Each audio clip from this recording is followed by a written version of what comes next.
The 23rd year is the season of the third and last blow. Jeremiah 52:28-30.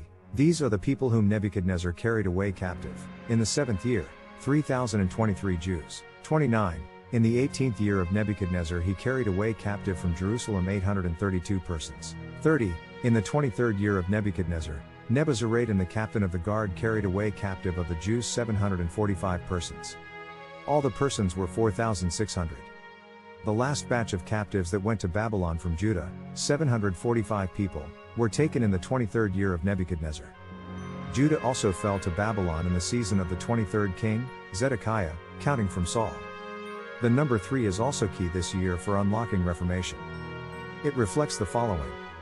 Consecration, Exodus 19:10-11. Then the Lord said to Moses, Go to the people and consecrate them today and tomorrow, and let them wash their clothes. And let them be ready for the 3rd day. For on the 3rd day the Lord will come down upon Mount Sinai in the sight of all the people. Zechariah 3 also speaks to this consecration. God is preparing a company that can see and hear clearly from Him. They have been through the challenges that create an inner character and have not resisted humbling themselves before a holy God. This company walks in the fear of the Lord. They have been through the Zechariah 3 confrontation with a holy God and have not resisted His molding hand. Radical obedience will shift us from trial to triumph.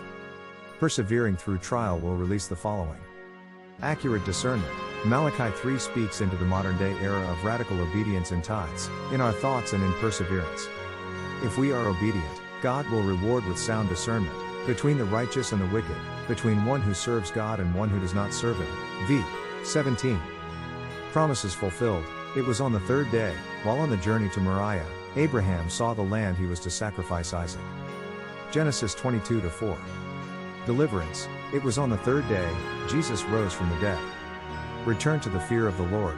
This may result in significant judgment or discipline when people act aggressively and outside of the will of God. Subsequently, there will be governmental shifts this year as God draws all things under His feet. God descended upon Mount Sinai. Then it came to pass on the 3rd day, in the morning, that there were thunderings and lightnings, and a thick cloud on the mountain, and the sound of the trumpet was very loud, so that all the people who were in the camp trembled. Exodus 19:16. Then Joseph said to them on the 3rd day, Do this and live, for I fear God. If you are honest men, let one of your brothers be confined to your prison house, but you, go and carry grain for the famine of your houses. Bring your youngest brother to me, so your words will be verified, and you shall not die. Gen 42:19-20. On the 3rd day, the Lord separated the waters from the earth. Prophetically, waters can reflect a symbol of cleansing. Mount 3:11-12, Acts 2:38, the power of God, pathways to deliverance and freedom, parting of the Red Sea, Exodus 14:21, the presence of the living God, John 6:48-49.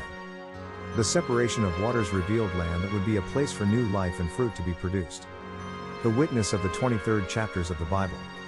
The 23rd chapters of the Bible indicate that the 23rd season is ripe time to confront for change, from trial to triumph. Josiah began his sweeping reforms in 2 Kings 23. Jeremiah spoke against the shepherds of Israel, religious leaders, in Jeremiah 23. In Ezekiel 23 is the prophet's declarations against Israel and Judah, Oholah and Oholibah. Jesus denounced the religious leaders of his day in Matthew 23. What the Bible records in the above 23rd chapters are a prophetic pattern for what He wants done in 2023. God wants action towards change. What does Reformation entail? Isaiah was a prophet of Reformation. The 23rd book of the Bible gives us a picture of what is involved in Reformation. The first part is pulling down the wrong thing. Isaiah 1-39. The second part is restoring and establishing the real thing. Reformation is about pulling down evil and establishing the good. It is about confrontation on one hand and restoration on the other hand. We cannot afford to have one without the other.